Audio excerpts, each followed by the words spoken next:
চুলায় যদি খুব সহজে বান বানানো যায় তাহলে বলেন তো আর কি ওভেনের দরকার আছে। আর এদিক দিয়ে আমি ভাবতেছি যে একটা দোকান দিই, কারণ হচ্ছে এত মজার বান সবাই কিন্তু খেয়ে অনেক প্রশংসা করে আর অল্প খরচে কিন্তু এই বানটা বানানো যায়। আসসালামু আলাইকুম সবাইকে। আর এই বান বানানো যদি শিখে যান তাহলে দেখবেন যে সবাই খালি আবদার করবে খাওয়ার জন্য। এখানে 2 বাটি ময়দা দিলাম, চাইলে কিন্তু এটা আটাও ব্যবহার করা যায়। তারপর হচ্ছে এই চামিচের দেখেন আমি কতটুক নিয়েছি, এখানে 1 চা চামচের মতো হবে ইস্ট। তারপর হচ্ছে স্বাদ মতো লবণ, আর 2 চা চামচের মতো হবে গুঁড়া দুধ দিলাম। তারপর হচ্ছে দেখেন এই যে 1 চা চামচ 1.5 চা চামচের মতো চিনি দিলাম। আর প্রথমে কিন্তু শুকনো উপকরণগুলো ভালো করে মিশিয়ে নিতে হবে। আর কিছুটা দিয়ে দিলাম সয়াবিন তেল।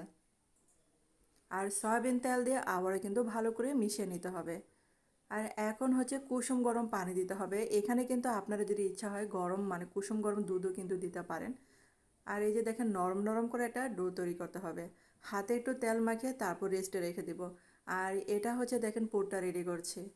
এখানে প্যানের মধ্যে প্রথমে মানে সয়াবিন তেল দিলাম, তারপর হচ্ছে 1 কোয়া রসুন কুচি দিলাম, পেঁয়াজ দিলাম এখানে, তারপর একটু হালকা ভেজে নিচ্ছে। আর এখানে হাফ কাপের মতো গাজর কুচি করে কাটা সেটা দিলাম। হাতের কাছে যেটাই মানে সবজিগুলো থাকবে সেটাই দিবেন, যদি গাজর না থাকে তাহলে স্কিপ করতে পারেন। লবণ দিলাম স্বাদ মতো।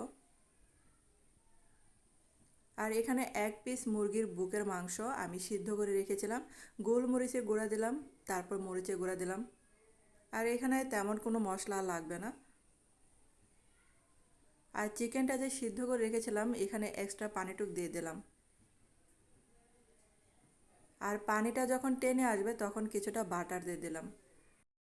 এখানে দেখেন আমি 1 চা চামচের মতো ময়দা দিলাম, তো ময়দা আর হচ্ছে বাটারটাকে একটু ভেজে নিচ্ছে।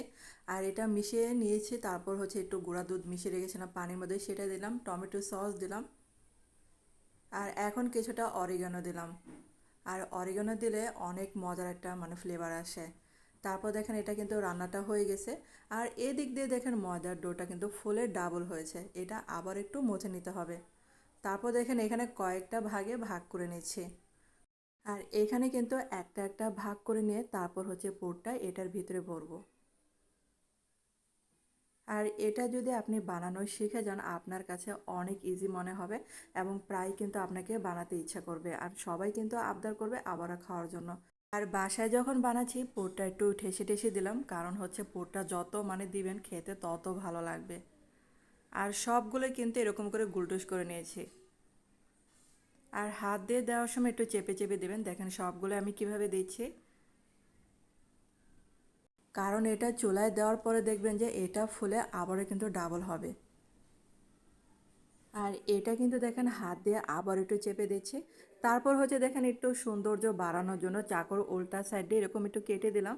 আর এটা কিন্তু ফোলার পর দেখিয়ে বোঝা যাবে না আমি যে কেটে দিয়েছিলাম, তো এটা না দিলেও চলে।